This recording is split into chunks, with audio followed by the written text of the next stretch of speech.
നമസ്കാരം, സ്വാഗതം നിലപാടിലേക്ക്. ഇന്ത്യൻ ഹിന്ദുത്വത്തിൻ്റെ ഏറ്റവും വലിയ രാഷ്ട്രീയ പദ്ധതികളിലൊന്ന് വിജയ നിമിഷം കൈവരിക്കുകയാണ്. അയോധ്യയിലെ മസ്ജിദ് പൊളിച്ചിട്ട് അവിടെ ക്ഷേത്രം പടുത്തുയർത്തുമെന്ന പ്രഖ്യാപനം സാക്ഷാത്കാര ദിനത്തിലെത്തുന്നു. രാജ്യത്താകമാനമുള്ള വിശ്വാസികളെ വൈകാരിക അതിരേകത്തിലേക്ക് കൈപിടിച്ചാനയിക്കുന്നു സർക്കാരിൻ്റെ നേതൃത്വത്തിൽ ഹിന്ദുത്വം. മതേതര ജനാധിപത്യ രാജ്യമായി ഇപ്പോഴും നിലകൊള്ളുന്ന ഈ ദേശത്തിൻ്റെ ഭരണനായകൻ തന്നെ പ്രാണപ്രതിഷ്ഠയ്ക്ക് മുഖ്യ കാർമ്മികത്വം വഹിക്കുന്നു. ചരിത്രം വെറുമൊരു സോപ്പ് കുമിളയാണെന്നും അതിൻ്റെ സ്മൃതികൾ അതിവേഗം പൊട്ടിപ്പൊയ്ക്കൊള്ളുമെന്നും വിചാരിക്കുന്ന വിഭജന സംഘം ഇത് ഐക്യത്തിൻ്റെ നിമിഷമാണെന്നും ലോകം ഇന്ത്യയിലേക്ക് ഉറ്റുനോക്കുന്നുവെന്നും ഉറക്കെ വിളിച്ചു പറയുന്നു. എല്ലാവരുടെയും വിശ്വാസം മാനിക്കപ്പെടുന്ന, എല്ലാവർക്കും തുല്യാവകാശമുള്ള ഒരു ഭരണഘടനയ്ക്ക് കീഴിലാണ് നാം ജീവിക്കുന്നത്. രാമഭക്തിയും രാമക്ഷേത്ര നിർമ്മാണവുമെല്ലാം ആ അവകാശത്തിൽ പെടുന്നതാണ്. പക്ഷേ മറ്റൊരു വിഭാഗത്തിൻ്റെ ആരാധനാലയം തകർത്തിട്ട ശേഷം പടുത്തുകെട്ടുന്ന ഏതൊന്നിലും അനീതിയുടെ നിഴല് വീണ് കിടക്കും. അവിടെ വിശ്വാസിക്ക് ശരിയായ ദൈവത്തെ ദർശിക്കാൻ കഴിയുമോ? മതനിരപേക്ഷ ഇന്ത്യയുടെ ഇടനഞ്ചിലേറ്റ ഉണങ്ങാത്ത മുറിവാണ് അയോധ്യയിലെ മസ്ജിദിന് നേരെ നടന്ന ഭീകരാക്രമണം. എത്ര മണ്ണ് കൊണ്ടുവന്ന് മൂടിയാലും ആ മുറിവിൽ നിന്നിറ്റുന്ന ചോരയെ തടുത്തു വയ്ക്കാൻ കഴിയില്ല.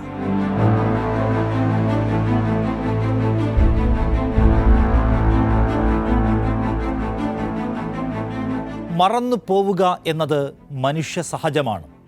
പക്ഷേ മറവിക്ക് വിട്ടുകൊടുക്കാനാകാത്ത തീക്ഷ്ണമായ ഓർമ്മകളാണ് മനുഷ്യകുലത്തെ മുന്നോട്ട് ചലിപ്പിക്കുന്നത്. കുറച്ചുകൂടി ശരിയായി പറഞ്ഞാൽ ഓർമ്മയാണ് ജീവിതം.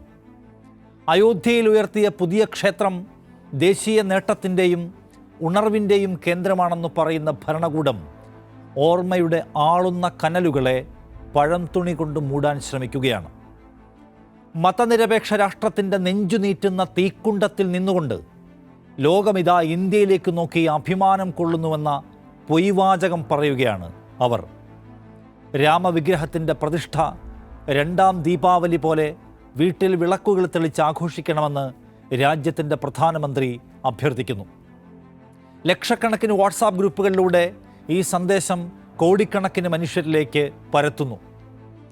ആയിരക്കണക്കിന് മനുഷ്യരെ കൊന്ന രക്തവഴികളിലൂടെ സഞ്ചരിച്ചെത്തിയ രഥയാത്രയാണ് ബാബരി മന്ദിരം തകർത്തതെന്നും ചോരയുണങ്ങാത്ത ആ മണ്ണിൽ നിന്നുകൊണ്ടാണ് ഹിന്ദുത്വം ഇത് രാജ്യാഭിമാനത്തിൻ്റെ ദിനമാണെന്ന് പറയുന്നതെന്നും നാം മറന്നുപോകരുത്. ഇടതുപക്ഷത്തെ മന്ത്രിയും ഉത്തരേന്ത്യയിലെ കോൺഗ്രസ് നേതാക്കളും ഗാനകോകിലങ്ങളും ചലച്ചിത്ര താരപ്രഭുക്കളുമെല്ലാം ഓർമ്മകളെ മൂടിക്കളയാനുള്ള അർത്ഥശൂന്യമായ ഈ വ്യായാമത്തിൽ പങ്കാളികളാകുന്നു. ഹിന്ദുത്വത്തിൻ്റെ രാഷ്ട്രീയ പദ്ധതിക്ക് ഒപ്പം കൂടാനും പിന്തുണ പ്രഖ്യാപിക്കാനും അതിനെ സാധാരണമാക്കാനും വരി നിൽക്കുന്നു നമ്മുടെ കൂട്ടത്തിലെ മുൻനിരക്കാർ എമ്പാടും. ശ്രീരാമവിശ്വാസം കൊണ്ടു നടക്കാനും അനുഷ്ഠിക്കാനും ഓരോരുത്തർക്കും അവകാശമുള്ളപ്പോഴും അയോധ്യയിൽ രാമന് കൂറ്റൻ ക്ഷേത്രമൊരുക്കുന്നത് മറ്റൊരു വിഭാഗത്തിൻ്റെ ആരാധനാലയം തകർത്തിട്ടാണെന്നും നമ്മുടെ മതനിരപേക്ഷ ബഹുസ്വര സമൂഹത്തിൽ അത്തരം അക്രമങ്ങൾ അംഗീകരിക്കാൻ പാടില്ലാത്തതാണെന്നും ഓരോ പൗരൻ്റെയും ഉള്ളിലുണ്ടാകേണ്ട ബോധ്യമാണ്. പള്ളി തകർത്തതും അതിനു പറഞ്ഞ കാരണവും നിലനിൽക്കുന്നതല്ല എന്ന കോടതി വിധി ഉത്തരവാദിത്ത ബോധമുള്ള ഓരോ ഭാരതീയനും മറക്കാൻ പാടില്ലാത്തത്. എന്നാൽ അതിനെ സൗകര്യപൂർവ്വം മറന്നുകൊണ്ടാണ് KB ഗണേഷ് കുമാറും KS ചിത്രയുമടക്കമുള്ള രാഷ്ട്രീയ സാമൂഹ്യ പ്രമുഖർ ഹിന്ദുത്വത്തിൻ്റെ രാഷ്ട്രീയ പദ്ധതിക്ക് വേണ്ടി വിളക്കെടുക്കുന്നത്. അയോധ്യയിൽ പ്രതിഷ്ഠ നടക്കുമ്പോൾ ലോകമെങ്ങുമുള്ള ഹിന്ദുക്കൾ വീടുകളിൽ തിരിതെളിക്കണം എന്ന് ആഹ്വാനം ചെയ്യുന്ന KS ചിത്ര അവരെ സ്നേഹിക്കുന്ന നല്ല വിഭാഗം മനുഷ്യരിൽ ഞെട്ടലുണ്ടാക്കുന്നത് അത്ഭുത സംഗതിയല്ല. നാം ഇപ്പോഴും ജീവിക്കുന്നത് ഒരു മതനിരപേക്ഷ ഭരണഘടനയ്ക്ക് കീഴിലായതിനാൽ ഇത്തരം ആഹ്വാനങ്ങൾ മനുഷ്യരെ ഞെട്ടിക്കുന്നത് സ്വാഭാവികം. ചിത്രയെപ്പോലെ ഒരാൾ ഹിന്ദുത്വ പദ്ധതിക്ക് വേണ്ടി കളത്തിൽ ഇറങ്ങുന്നതിനെയാണ് മനുഷ്യർ വിമർശിക്കുന്നത്. വിഭജന രാഷ്ട്രീയത്തെ സ്വന്തം ജീവിതത്തിൻ്റെ ഭാഗമാക്കിയാൽ വിമർശനങ്ങളും തീക്ഷ്ണമാകും. അത് സ്വാഭാവികമാണ്. വിമർശകരാരും ചിത്രയുടെ പാട്ട് കൊള്ളില്ലെന്നോ മതം കൊള്ളില്ലെന്നോ വിശ്വാസം കൊള്ളില്ലെന്നോ എവിടെയും പറഞ്ഞില്ല. ജനം വിമർശിക്കുന്നത് സംഘപരിവാരത്തിൻ്റെ വെറുപ്പിനെയാണ്. ചിത്ര നിൽക്കുന്നത് ആ സംഘിനൊപ്പമാണെങ്കിൽ അവരും നിശിതമായ വിമർശനം കേൾക്കും. ചിത്രയ്ക്ക് വിഭജനാശയത്തെ പിന്തുണയ്ക്കാൻ അവകാശമുണ്ടെങ്കിൽ അതിനെ നിശിതമായി വിമർശിക്കാൻ മാനവിക ബോധമുള്ള നാട്ടുകാർക്ക് അവകാശമുണ്ട്. അത്ര തന്നെ. ചിത്രയെ വേട്ടയാടുന്നുവെന്ന വലതുപക്ഷ വ്യാജത്തിന് അർത്ഥമില്ലാതാകുന്നത് അതുകൊണ്ടാണ്. പള്ളി പൊളിച്ച് പകരം സൃഷ്ടിക്കുന്ന അമ്പലത്തോട് യോജിപ്പില്ലെന്ന് CPIM അർത്ഥശങ്കയ്ക്കിടയില്ലാത്ത വിധം പ്രഖ്യാപിക്കുമ്പോൾ അതേ CPIM നേതൃത്വം കൊടുക്കുന്ന ഇടതു ജനാധിപത്യ മുന്നണി മന്ത്രിസഭയിലെ ഒരംഗം പ്രാണപ്രതിഷ്ഠയ്ക്ക് ക്ഷണം സ്വീകരിക്കുന്നത് അപഹാസ്യമായ ഇരട്ടത്താപ്പല്ലാതെ മറ്റൊന്നുമല്ല. അത് വിശദീകരിക്കാനുള്ള ബാധ്യത CPIMന് ഉണ്ട് താനും. പ്രാണപ്രതിഷ്ഠാ ചടങ്ങിൽ പങ്കെടുക്കില്ലെന്ന് പ്രഖ്യാപിക്കുന്ന കോൺഗ്രസ് നിലപാടും വെറും അർത്ഥശൂന്യമായ വാചാടോപമായി. പള്ളി പൊളിച്ചു പണിത ക്ഷേത്രമായതുകൊണ്ടല്ല, പ്രാണപ്രതിഷ്ഠയെ തെരഞ്ഞെടുപ്പ് ലക്ഷ്യം വെച്ചുള്ള രാഷ്ട്രീയ അവസരമാക്കി മാറ്റുന്നതിലെ പ്രശ്നം മാത്രമേ കോൺഗ്രസിനുള്ളൂ. പങ്കെടുക്കില്ലെന്ന പ്രഖ്യാപനത്തിൻ്റെ പരിക്ക് മറയ്ക്കാൻ കോൺഗ്രസ് നേതാക്കൾ ഊഴം വെച്ച് അയോധ്യയിലേക്ക് പോയി തുടങ്ങിയിരിക്കുന്നു ഇതിനകം തന്നെ. വിശ്വാസത്തോടുള്ള പ്രതിബദ്ധത എന്നതിനേക്കാൾ തെരഞ്ഞെടുപ്പ് വിജയമെന്ന ഭൗതിക മോഹമാണ് പ്രതിഷ്ഠയുടെ നടത്തിപ്പുകാർക്കുള്ളതെന്ന ആരോപണം എങ്ങനെ അവഗണിക്കാൻ കഴിയും? പൊതു തെരഞ്ഞെടുപ്പ് പ്രഖ്യാപനത്തിന് ആഴ്ചകൾ മാത്രം ബാക്കി നിൽക്കെ രാമക്ഷേത്രത്തെ എങ്ങനെ സുവർണാവസരമാക്കാമെന്നാലോചിച്ച് പദ്ധതികൾ മെനയുകയാണ് ഭരണകൂടം. പ്രധാനമന്ത്രി അടക്കമുള്ള സർക്കാർ സംവിധാനങ്ങളെല്ലാം സംസാരിക്കുന്നത് രാമക്ഷേത്രത്തെക്കുറിച്ച് മാത്രം. പ്രതിപക്ഷത്തിൻ്റെ വിമർശനത്തെ മാറ്റിവെക്കാം. രാജ്യത്തെ 4 മഠങ്ങളിലെ ശങ്കരാചാര്യന്മാർ അവരുയർത്തിയ എതിർപ്പ് ഒരു ശരിയായ വിശ്വാസിക്ക് കാണാതിരിക്കാൻ കഴിയുമോ? ഒരു വ്യക്തിയുടെ പേര് പ്രചരിപ്പിക്കാനായി വിശ്വാസ സംഹിതകളെ ഇങ്ങനെ അട്ടിമറിക്കരുതെന്നാണ് അവർ ഉറക്കെ പറഞ്ഞത്. നിർമ്മാണം പൂർത്തിയാകാത്ത ക്ഷേത്രത്തിൽ എങ്ങനെ പ്രാണപ്രതിഷ്ഠ നടത്തുമെന്ന അവരുടെ ചോദ്യത്തിന് പ്രാണപ്രതിഷ്ഠാ സംഘാടകർക്ക് ഉത്തരമുണ്ടായിരുന്നോ?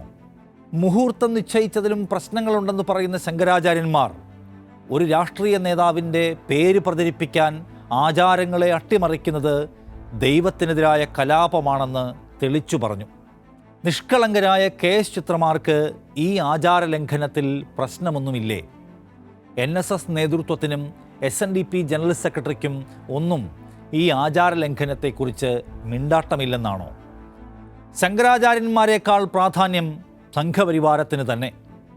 നോക്കൂ, വിശ്വാസ സംഹിതകളെ മുൻനിർത്തി പ്രാണപ്രതിഷ്ഠാ ചടങ്ങിനെ വിമർശിച്ച ശങ്കരാചാര്യന്മാരെ മോദി വിരുദ്ധരും രാഷ്ട്രീയക്കാരുമൊക്കെയായി മുദ്ര കുത്താനാണ് സോഷ്യൽ മീഡിയ വഴി BJPക്കാർ ശ്രമിച്ചത്.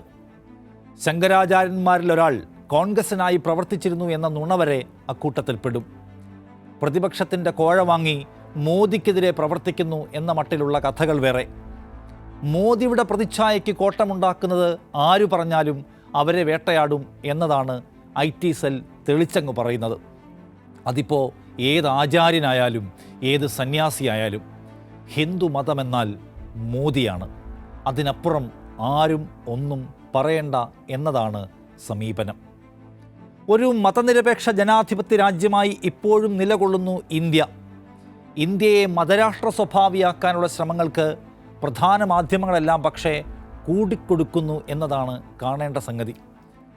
മസ്ജിദ് പൊളിച്ചിട്ടപ്പോൾ ഇന്ത്യയുടെ നാണക്കേട് എന്ന് തലക്കെട്ട് കൊടുത്ത അതേ മാധ്യമം ഇന്ന് അവരുടെ വാഹനങ്ങളിലെല്ലാം രാമക്ഷേത്രത്തിൻ്റെ ചിത്രം പതിച്ച് അഭിമാനം പങ്കുവെക്കുന്നു. രാമക്ഷേത്രത്തിൻ്റെ പ്രതിഷ്ഠയോളമോ അതിനേക്കാൾ മുകളിലോ ഇതെല്ലാം മോദിയുടെ നേട്ടമെന്ന മട്ടിൽ അവർ പുകഴ്പ്പാട്ടുകൾ പാടുന്നു. കേരളത്തിലെ മാധ്യമങ്ങളിലും വ്യത്യാസമൊന്നും കാണാനില്ല. 1992 ഭീകരാക്രമണത്തെ സമ്പൂർണ്ണമായും മറന്നുകൊണ്ടാണ് കവറേജ് മുഴുവൻ. ശങ്കരാചാര്യന്മാരുടെ വിമർശനങ്ങളെപ്പോലും മൂടിവെക്കാൻ മാധ്യമങ്ങൾ പ്രത്യേക താൽപ്പര്യമെടുക്കുന്നു. മോദിക്ക് അഹിതമായതൊന്നും വന്നു ഭവിക്കാതിരിക്കാനുള്ള കഠിന പ്രയത്നം അതിജാഗ്രത. ചരിത്രം ഇന്നാണ് തുടങ്ങുന്നത് എന്ന മട്ടിലുള്ള കഥകൾ മെനയാൻ ആരൊക്കെ ശ്രമിച്ചാലും ശരിയായ ഭൂതകാലത്തിൻ്റെ കനൽ കെട്ടുപോകുമോ?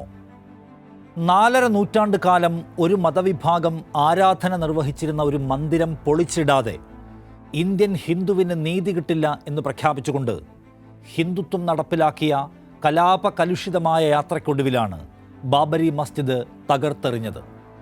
സ്വതന്ത്ര ഇന്ത്യയിലെ ഏറ്റവും വലിയ ഭീകരാക്രമണങ്ങളിൽ ഒന്ന്. രാമൻ ജനിച്ചു വീണത് ബാബരി മസ്ജിദിൻ്റെ പ്രധാന താഴികക്കുടത്തിന് തൊട്ടു താഴെയാണെന്നും പുരാതന ഇന്ത്യയിൽ അവിടെ ഒരു ക്ഷേത്രമുണ്ടായിരുന്നുവെന്നും വിദേശിയായ ബാബർ അത് തകർത്താണ് അവിടെ പള്ളി കെട്ടിയതെന്നും ഹിന്ദുത്വം അന്നും ഇന്നും പറയുന്നു. ആ സിദ്ധാന്തത്തിന് സാധൂകരണമുണ്ടാക്കാൻ പുരാവസ്തു ഗവേഷണവും നിയമയുദ്ധങ്ങളും ഒപ്പം വിദ്വേഷ കലാപങ്ങളും അവർ ഒരുപോലെ സംഘടിപ്പിച്ചു.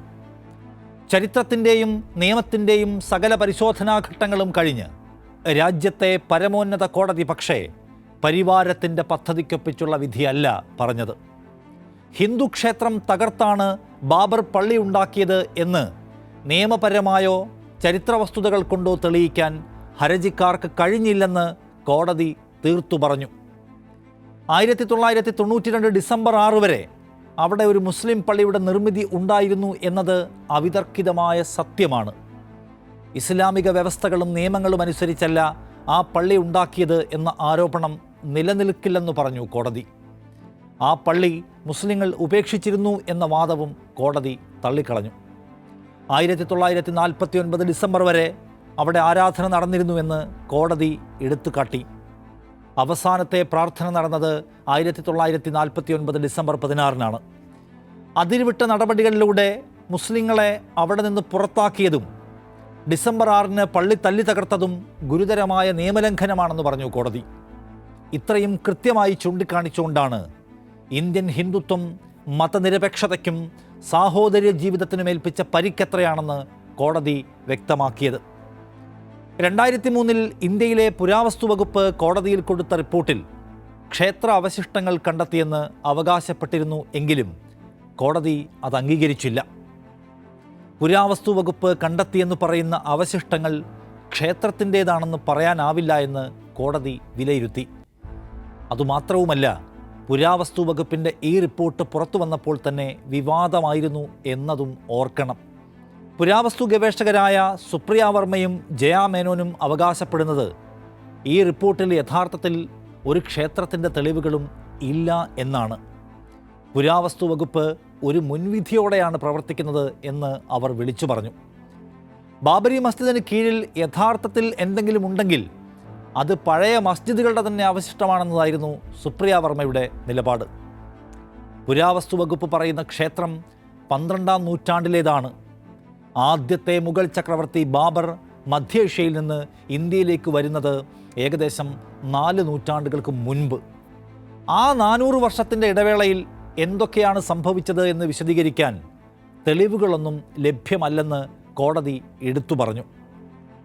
12-ാം നൂറ്റാണ്ടിൽ ഉണ്ടായിരുന്നു എന്ന് പറയപ്പെടുന്ന ക്ഷേത്രത്തിന് ഇപ്പോഴത്തെ പള്ളിയുമായി എന്തെങ്കിലും ബന്ധമില്ല.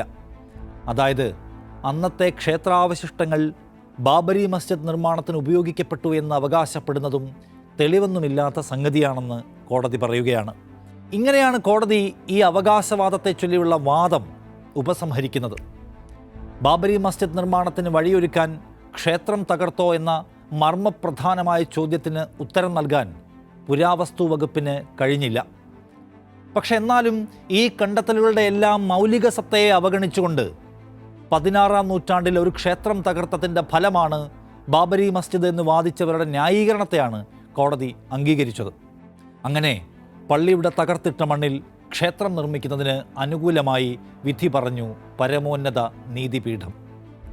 അതൊരു നിയമക്കോടതിയുടെ വിധിയല്ലെന്നും കേവലമായൊരു സമവായ പ്രഖ്യാപനം മാത്രമായെന്നും മുൻ ജഡ്ജിമാരടക്കമുള്ള നിയമവിദഗ്ധർ ചൂണ്ടിക്കാട്ടി.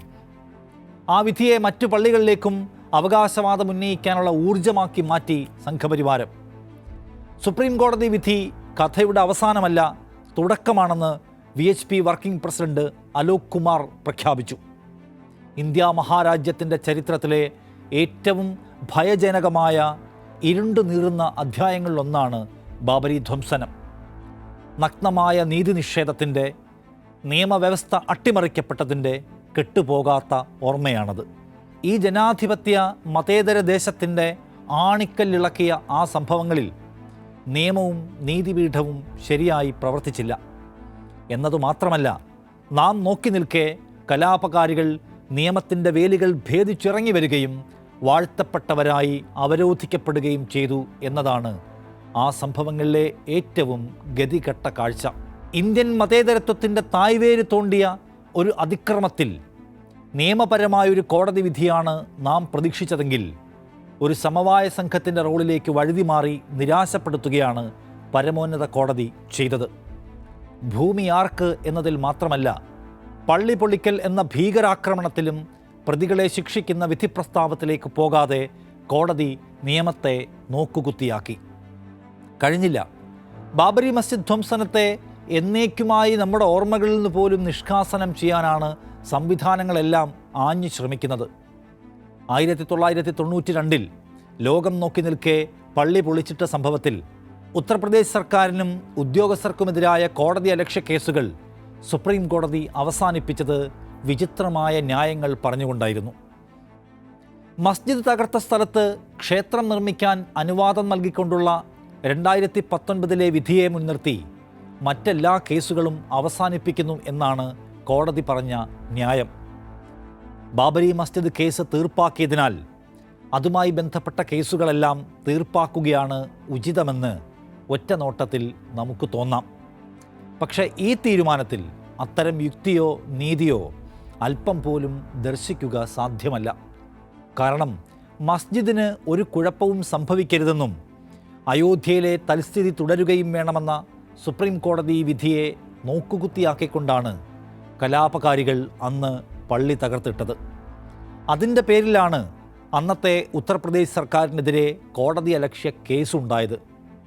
നോക്കൂ, പള്ളി പൊളിച്ചത് ഒരു ക്രിമിനൽ നടപടിയാണ്, അതൊരു അക്രമമാണ്. അതുണ്ടാവാൻ അനുവദിക്കാതിരിക്കുക എന്നത് പൗരൻ്റെ സ്വത്തിന് സംരക്ഷണം കൊടുക്കുക എന്നത് ഭരണകൂടങ്ങളുടെ ഉത്തരവാദിത്തമാണ്. അത് ചെയ്യാത്തതിനാണ് ആ കോടതിയലക്ഷ്യ കേസ്. ബാബരി മസ്ജിദ് നിലനിന്നിരുന്ന സ്ഥലം ആരുടേതാണെന്ന സിവിൽ കേസ് തീർന്നതിനാൽ ഈ അക്രമ സംഭവവും വിസ്മരിക്കാം എന്നൊരു കോടതി പറയുന്നത് എത്ര അബദ്ധവും അപകടകരവുമാണ്. അന്നത്തെ ഭരണകൂടം ഒരു കലാപത്തിന് കൂട്ടുനിന്നതിനെ മറന്നു കളഞ്ഞേക്കൂ എന്നല്ലേ കോടതി പറയുന്നത്? ഇനി ആ സംഭവങ്ങളുമായി ബന്ധപ്പെട്ട പരാതികളും കേസുകളുമൊന്നും ഇവിടെ വേണ്ട എന്ന്? അതത്ര ലളിതബുദ്ധിയിൽ അവസാനിപ്പിക്കാനാവുന്നതാണോ ഇന്ത്യക്ക്? കോടതി ഉത്തരവ് നടപ്പാക്കുന്നതിൽ സംസ്ഥാന സർക്കാരും ഉദ്യോഗസ്ഥരും വരുത്തിയ വീഴ്ചയാണ് പള്ളി പൊളിക്കുന്നതിലേക്ക് നയിച്ചത് എന്ന് ചൂണ്ടിക്കാട്ടി മുഹമ്മദ് അസ്ലം എന്നയാളാണ് കോടതിയലക്ഷ്യ ഹർജികൾ സമർപ്പിച്ചത്. സിവിൽ കേസിലെ വിധി വന്നതും കേസിൻ്റെ കാലപ്പഴക്കവുമൊക്കെ ചൂണ്ടിക്കാട്ടിയാണ് കോടതി അസാധാരണമായ തീർപ്പിലേക്ക് കടന്നത്. ഹർജിക്കാരൻ ജീവിച്ചിരിക്കുന്നില്ലെന്നും കോടതി എടുത്തു പറയുന്നുണ്ട്. ഹർജിക്കാരനില്ലെങ്കിലും അമിക്കസ് ക്യൂറിയെ നിയമിച്ച് തുടർ നടപടികൾ സ്വീകരിക്കണമെന്ന് അഭിഭാഷകൻ ആവശ്യപ്പെട്ടുവെങ്കിലും കോടതി അത് നിരസിച്ചു. ഗുരുതര സ്വഭാവമുള്ള ഒരു കീഴ്വഴക്കത്തിന് വഴിവെക്കുമെന്ന് ഉറപ്പായും സംശയിക്കണം ഈ നടപടി. ദീർഘകാലമായി കോടതി മുറികളിൽ തീർപ്പാകാതെ കിടക്കുന്ന, പ്രതികളെ കിട്ടാത്തതോ ഉന്നതർ വഴുതിപ്പോകുന്നതോ ആയ കേസുകളിലൊക്കെയും ജഡ്ജിമാർക്ക് ഈ വിധിയെ ആധാരമാക്കി തീർപ്പെഴുതാം. ഇനി പ്രസക്തിയില്ലാത്തതിനാൽ അവസാനിപ്പിക്കുന്നു എന്ന് പറഞ്ഞൊഴിയാം. ആ ബലത്തിൽ ആർക്കും കോടതി ഉത്തരവുകളെ മറികടന്ന് എന്ത് കടന്ന അക്രമവും നടത്താം. അധികാരത്തിൻ്റെ സഹായമുണ്ടെങ്കിൽ കേസുകളിൽ കൃത്രിമം കാണിക്കാനും ഇഴച്ചു നീക്കാനും ഒടുക്കം എഴുതിത്തള്ളിക്കാനുമൊക്കെ കഴിയുമെന്ന നില വരും. പരമോന്നത നീതിപീഠം ഒരു നോക്കുകുത്തിയാകും. ഇന്ത്യൻ നിയമവ്യവസ്ഥയോട് ആർക്കും എന്തനുസരണക്കേടും നിന്ദയുമാകാമെന്ന നില വരും. ആ സ്ഥിതി ഒഴിവാക്കാനുള്ള ഉത്തരവാദിത്വവും ചിന്തയും സുപ്രീം കോടതിക്ക് ഉണ്ടാവേണ്ടതായിരുന്നു. ബാബരി മസ്ജിദ് കേസിൽ ഒരു ഒത്തുതീർപ്പ് വിധി പറഞ്ഞാൽ കാര്യങ്ങളെല്ലാം സമാധാനമായി പൊയ്ക്കൊള്ളുമെന്ന് സുപ്രീം കോടതി വിചാരിച്ചിരുന്നോ? അങ്ങനെ വിചാരിച്ചുവെങ്കിൽ അതങ്ങനെയല്ല, അതിന് വിരുദ്ധമായാണ് വന്നു ഭവിച്ചത് എന്ന് അവരിപ്പോൾ കാണട്ടെ. ആ കോടതി വിധിയും അതിന് പിന്നാലെ പടുത്തുയർത്തപ്പെട്ട രാമക്ഷേത്രവും ഇന്ത്യയിലെ ഹിന്ദുത്വർക്ക് വലിയ പുതിയ ഊർജം സമ്മാനിച്ചിരിക്കുന്നു. ഇനിയും പുതിയ പുതിയ പള്ളികളുടെ പട്ടികയുണ്ടാക്കി പൊളിക്കാൻ പദ്ധതി രേഖ തയ്യാറാക്കുകയാണ് അവർ. മധുര ഈദ്ഗാഹ് മസ്ജിദും ഗ്യാൻവാപിയുമെല്ലാം അതിൻ്റെ ആദ്യ പടവുകളാണ്. ബാബരി വിധി വന്നപ്പോൾ ഹിന്ദുത്വം ഉറക്ക വിളിച്ചത് കാശി മധുര ബാക്കി ഹേ എന്ന മുദ്രാവാക്യമായിരുന്നുവെന്ന് ഓർക്കുക. അതുകൊണ്ട് ബാബരി മസ്ജിദിനെ മറന്നുകളയുക എന്നാൽ ഹിന്ദുത്വത്തെ സാധാരണവൽക്കരിക്കുകയാണ് എന്നും അവർക്കിനിയും പല ന്യൂനപക്ഷങ്ങളുടെ ആരാധനാ കേന്ദ്രങ്ങൾ തകർത്തെറിയാനുള്ള ലൈസൻസ് ഉണ്ടാക്കി കൊടുക്കുകയാണെന്നും നമ്മിലെല്ലാവരും ഓർക്കേണ്ടതുണ്ട്. ആ ഓർമ്മയെ തന്ത്രപരമായി മാറ്റിവെച്ച് വർഗീയ രാഷ്ട്രീയത്തെ പുണരുന്നവർ ഇനിയും വിമർശിക്കപ്പെടും. മതനിരപേക്ഷ ഇന്ത്യ എന്ന സങ്കല്പം ജീവനറ്റ് പോകും വരെ ഏതെങ്കിലും കോണുകളിൽ നിന്ന് ചോദ്യങ്ങളും ഓർമ്മപ്പെടുത്തലുകളും ഉയരുമെന്ന് ഓരോ കേസ് ചിത്രമാരും അറിഞ്ഞിരിക്കട്ടെ. നിലപാട് പൂർണ്ണമാവുകയാണ്. നമസ്കാരം.